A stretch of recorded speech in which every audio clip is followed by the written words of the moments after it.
ქუთაისის აკაკი წერეთლის სახელმწიფო უნივერსიტეტს 13 თებერვალს 93 წელი შეუსრულდა. გიორგი აფლედიანმა ჩაატარა პირველი ლექცია უნივერსიტეტში.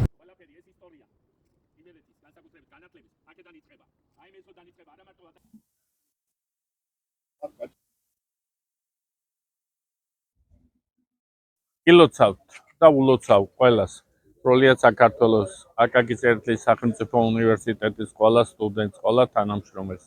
ეს ხო ჩვენი უნივერსიტეტის დაბადების დღე არის. ზუსტად 93 წლის წინ იმ ძალიან თოვლიან პერიოდში გამოვიდა ეს დიდი ბუმბერაზი ადამიანები დიდი გიორგი აფლედიანის ხელმძღვანელობით და ჩატარდა პირველი ლექცია როგორც უმაღლეს სკოლაში და იქიდან დაიწყო ათვლა უმაღლესი განათლების კერამ საქართველოში, იმერეთში, უпроსორად, რა თქმა უნდა, საქართველოში და საქართველოს იმერეთში და მე მინდა უთხრა მათ უდიდესი მადლობა იმისთვის, რომ ეს სიო შთაბერეს აქ, რომლითაც მოწამლულია მთელი ქუთაისი, მთელი იმერეთი და ვიტყვი მთელი დასავლეთ საქართველო.